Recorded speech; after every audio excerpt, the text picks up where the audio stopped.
여러분, 이 뉴스를 보면서 정말 묻고 싶습니다. 도대체 경찰은 누구를 위해 존재하는 겁니까? 범죄 피해자를 보호하기 위해 존재하는 겁니까? 아니면 범죄를 저지른 사람의 사정을 이해해주기 위해 존재하는 겁니까? 이번 사건을 보면 정말 이해하기 어려운 장면이 나옵니다. 8년 전 한 중학교에서 벌어진 학교 폭력 사건입니다. 피해자는 당시 미성년자였습니다. 그리고 피해자가 털어놓은 내용은 단순한 학교 폭력이 아니었습니다. 폭행이 있었고 집단 성폭행 피해까지 주장했습니다. 피해자는 그 이후에도 자신의 과거 피해 사실과 관련된 소문과 영상 때문에 오랫동안 불안 속에서 살아야 했다고 호소했습니다.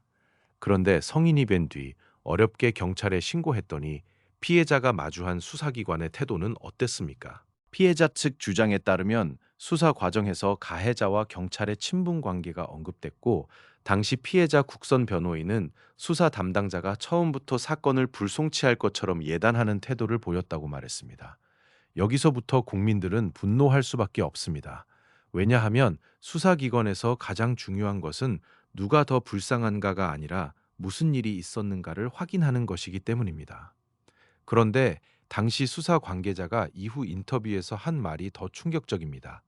가해자를 두고 한편으로는 불쌍하다, 혼자 주도적으로 뭘 못하는 애다, 병풍 쳐주는 애다, 이런 취지의 설명을 했다는 겁니다.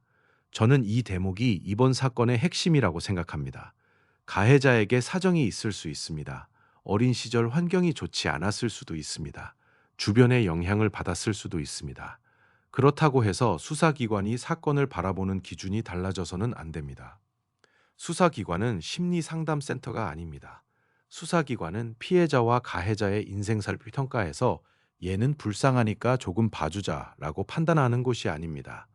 법과 증거에 따라 무슨 일이 있었는지 밝혀내는 곳입니다. 더 중요한 건 결과입니다. 경찰에서는 특수강간 혐의가 증거 불충분 등을 이유로 불송치됐습니다. 그런데 사건 기록을 검토한 검찰이 다시 문제를 제기했고, 보완 수사를 거쳐 결국 주범과 공범들이 재판에 넘겨졌습니다. 그리고 법원에서 실형이 선고됐습니다.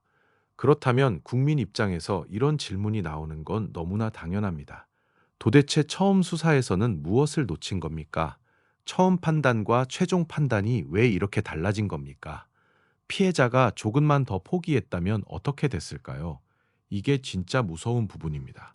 모든 피해자가 이 피해자처럼 끝까지 버틸 수 있는 게 아닙니다. 어떤 사람은 돈이 없습니다. 어떤 사람은 변호사를 선임할 능력도 없습니다. 어떤 사람은 가족에게조차 피해 사실을 말하지 못합니다.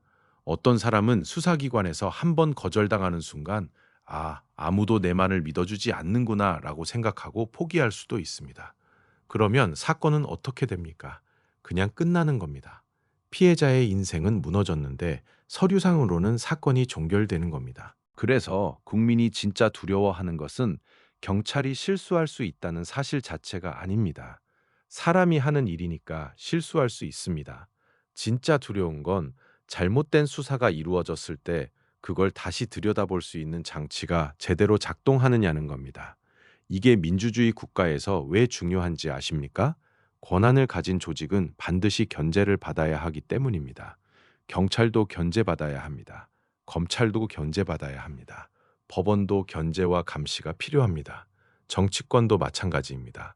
어느 기관이 더 착하냐, 어느 기관이 더 나쁘냐, 이런 문제가 아닙니다. 사람이 권한을 가지고 있는 이상 그 권한이 잘못 사용됐을 때 바로잡을 장치가 필요하다는 겁니다. 경찰에게 수사권을 더 주는 것이 무조건 나쁘다는 이야기도 아닙니다. 오히려 경찰이 제대로 수사하고 전문성과 독립성을 갖추고 수사 오류에 대한 책임까지 확실하게 진다면 경찰 중심의 수사 체계도 충분히 논의할 수 있습니다. 하지만 조건이 있습니다. 경찰이 잘못 판단했을 때 누가 바로잡느냐? 바로 이 질문에 국민이 납득할 만한 답이 있어야만 합니다. 그리고 이 부분에서 이번 사건이 국민에게 던지는 메시지가 상당히 큽니다. 피해자는 어렵게 용기를 냈습니다. 8년이라는 시간이 지나고도 자신에게 벌어진 일을 다시 꺼내 들었습니다. 그리고 수사기관의 문을 두드렸습니다. 그런데 만약 첫 번째 판단에서 끝났다면요? 검찰이 기록을 다시 살펴보지 않았다면요? 피해자는 평생 이렇게 생각했을지도 모릅니다. 나는 피해를 당했는데 왜 아무도 내 말을 믿어주지 않았을까? 이게 국가에 대한 신뢰를 무너뜨리는 겁니다. 국가라는 건 거창한 건물이 아닙니다. 대통령도 아니고 국회도 아니고 경찰서도 아니고 검찰청도 아닙니다. 국민이 억울한 일을 당했을 때 그래도 국가에 신고하면 누군가는 내 말을 들어주겠지라고 믿을 수 있는 시스템, 그게 국가입니다. 그런데 그 마지막 믿음이 무너지면 어떻게 됩니까? 사람들은 신고하지 않습니다. 경찰을 믿지 않습니다. 법을 믿지 않습니다. 결국 자기 돈으로 변호사를 구하고 언론을 찾아가고 인터넷에 호소하고 여론을 만들어야 한다고 생각하게 됩니다. 이런 사회가 정상적인 법치 국가입니까? 그리고 여기서 정말 중요한 이야기를 하나 하겠습니다. 이번 사건 하나를 가지고 대한민국 경찰 전체가 썩었다라고 말하는 것도 저는 옳지 않다고 봅니다. 현장에서 묵묵히 일하는 경찰관들이 얼마나 많습니까? 밤낮 없이 범죄자를 잡고 실종자를 찾고 사고 현장에 뛰어드는 경찰관들도 있습니다. 그분들까지 싸잡아서 비난해서는 안 됩니다. 하지만 반대로 일부 경찰의 문제니까 그냥 넘어가자라고 해서도 안 됩니다. 오히려 반대입니다. 일부라면 더 엄격하게 책임을 물어야 합니다. 왜냐하면 그런 사례 하나가 수많은 성실한 경찰관들의 신뢰까지 무너뜨리기 때문입니다. 국민 입장에서 가장 억울한 건 이겁니다. 나는 경찰관을 믿고 신고했는데 담당자가 사건을 제대로 보지 않았다면 그 책임은 누가 집니까? 피해자가 집니까? 피해자가 다시 증거를 찾아야 합니까?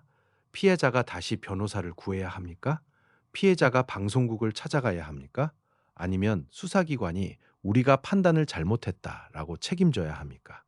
저는 이 부분을 반드시 따져야 한다고 봅니다. 그리고 정치권도 마찬가지입니다.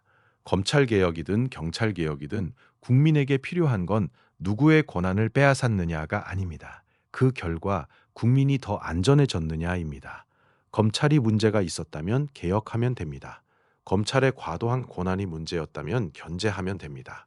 하지만 그렇다고 경찰의 권한을 무조건 키우면서 경찰이 알아서 잘할 겁니다. 라고 해서는 안 됩니다. 권한을 주는 만큼 책임과 통제 장치도 같이 만들어야 합니다. 이건 정치 문제가 아닙니다. 진보와 보수의 문제가 아닙니다. 민주당이냐 국민의힘이냐의 문제도 아닙니다. 내 딸이 피해자가 됐을 때, 내 아들이 피해자가 됐을 때, 내 부모가 범죄 피해자가 됐을 때, 내가 억울하게 범죄 피해를 당했을 때 국가가 어떻게 움직일 것인가의 문제입니다. 생각해 보십시오. 오늘은 남의 이야기입니다. 뉴스에 나온 어떤 여성의 이야기입니다. 하지만 내일은 내 가족의 이야기가 될 수도 있습니다. 그때 경찰서 문을 열고 들어갔는데 담당자가 내 이야기를 믿지 않는다면, 가해자와 아는 사이라고 한다면, 처음부터 사건이 안 될 거라고 생각하고 있다면, 그리고 그 판단을 다시 제대로 들여다볼 장치마저 약하다면, 그때도 우리는 그래도 국가를 믿어야지라고 말할 수 있을까요? 저는 그래서 이번 사건을 단순히 나쁜 경찰 한 명의 이야기로 끝내서는 안 된다고 생각합니다. 핵심은 시스템입니다.